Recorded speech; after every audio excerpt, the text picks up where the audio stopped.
Hi everyone, I'm Conway, and in a few days time I'll be attempting the world record for round world cycling, and today I'm going to show you exactly the type of machine that's going to get me around the world. So here she is. She's called Maid Marian. The first thing you'll notice is the lack of panniers.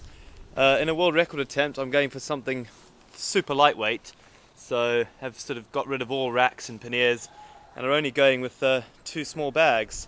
I'll show you what's in those bags later, but firstly let's talk about the bike. The bike itself is a full steel frame bike made by Thorn. A little bit heavier than normal, but hopefully really solid. It's going to keep me going and not break, hopefully. The other thing you'll notice is I've gone for the roll-off hub system. So in there, for those of you who don't know, there are 14 gears all within that hub, all encased in oil. The benefit of that is reliability, obviously. Hopefully, no dirt and sand will get in the cogs. The problem is if it does break, then I'm in a lot of trouble. The other benefit of having a hub system is the chain. There's no derailleur, so the chain itself doesn't sort of wear out as much as a derailleur system. So pretty happy about that. Moving along to the front, again you'll see I have the Dynamo Charger here. This powers my light, which will keep me going way into the night. Puts out about 200 lumens, so quite a strong one. And the other cool thing it does is it charges my battery pack here. So from this battery pack we have an output, a USB output, simple USB. I can plug in anything there, so that'll charge my iPhone up here. It'll also charge my GPS tracker and various other bits and bobs to get me around the world. So I'll just plug that in again. Just moving up to the top, as I said before, we've got my iPhone here. This will have my music to keep me sane, listening to a lot of Queen bicycle song probably. So again here we have two cycle computers. This is so that if one breaks I can still verify that I've done the required 18,000 miles.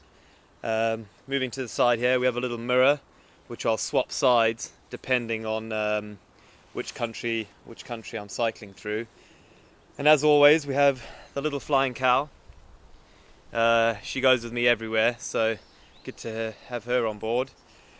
I've also gone for tri-bars. I'm really comfortable in tri-position, which is quite nice.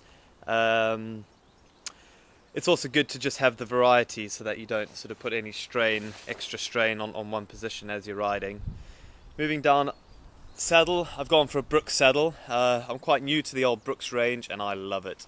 So comfortable. Keeps me going, really nice and thin so I don't get too much chafage on the inside of my legs. As you can see I've gone for 3 water bottles. The top 2 are 1 litre each, and the bottom one's 750 ml.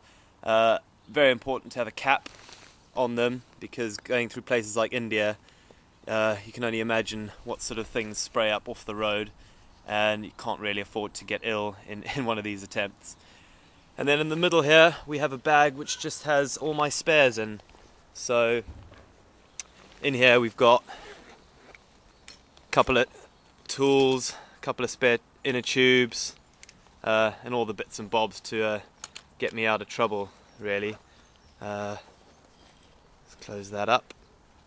We also have a bit of a chain here, really lightweight chain. This is not going to stop people stealing my bike in the middle of the night. It's more just to chain it to a tree when I'm running in to get some food from a supermarket, etc, and that sort of thing. I'll probably use it to chain myself to my bike when I'm sleeping in the middle of nowhere or in graveyards or in the desert, and so hopefully that'll keep my bike from getting nicked. I've also gone for standard brakes, not disc brakes. This was purely from a sort of a maintenance point of view. If a disc brake goes in the middle of the Atacama Desert, it's going to be quite hard to find replacements. So at least I figured I'm going with a system that I can get spare parts for when things break. Talking a bit about the wheels, I've gone for race tyres, as you can tell. These are 25s. I'll be riding 23s and 25s as I go around the world. I've put 25s on now because my first major leg will be in the Atacama Desert, so I want something a bit bigger than 23s. But probably when I get to America and Australia, when the roads are a lot better, I'll go for 23s. So that's pretty much the bike setup for now. Let me show you what's in the bags. First up we have here, which is a solar lamp. This here will act as a light for me, and as well as a tail light when I'm cycling around the world. So I'll just sort of strap that to the back of my bike. It charges in the day, tail light at night, so pretty cool. Now let's show you what's in my back bag. Another bag. So in here we have things like all the medicine I need. So in here we have things like Imodium, which you obviously know what that's for. Some antibiotics, some malaria tablets, some things just to boost my immune system, and some obviously water purification tablets. So all the necessary things are in there. Obviously, being a bit sensitive to the old sun, I need some Factor 50 sun cream from Life Venture. So definitely going to have that with me at all times. Here is my toothbrush, which I've sawed in half. Probably a bit unnecessary, but it makes me feel like a real adventurer, so quite like that. And that's in a case so just so it doesn't get dirty. Got my little notepad. I have to get written signatures from people as I go around the world, just to verify where I am at all times. So I've got that with me. An Eyepatch. It says sweet dreams on it. This is probably in case I need to sort of catch a bit of a nap at midday when it's really hot in the Atacama. So I keep that at all times. And my little diary. I'm going to be doing all my sort of written diary notes and drawing pictures in there. So that's everything from my rear bag, the small one. We got the main compartment now, and here's just all essentials. Things like a camera to document my trip, so you guys can see some cool photos. A balaclava for when it's really cold at night. Obviously a bit of a winter jacket because it's going to get cold.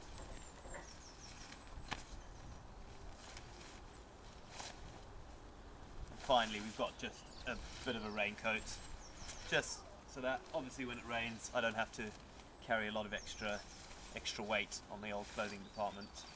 And lastly, another Life Venture towel, bit of a travel towel. This will keep me going hopefully, and keep me dry, pretty minimalistic. So that's everything from the big bag. I'll show you what's in the front bag now.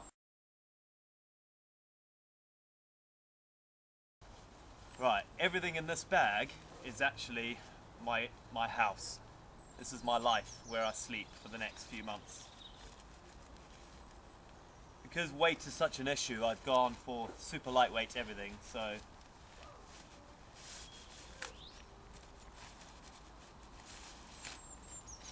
first of all, I want to show you this, really cool.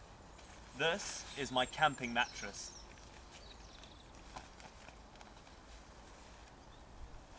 As you can tell, it's got a few holes in it, but I'll quickly blow it up. And there we have it. That supports the most important parts of your body. So, you've got your bum there, your shoulders here, and your head there. The rest is unnecessary because your body doesn't touch the ground. So that there rolls up to the size of a Red Bull can, so that'll be my camping mattress.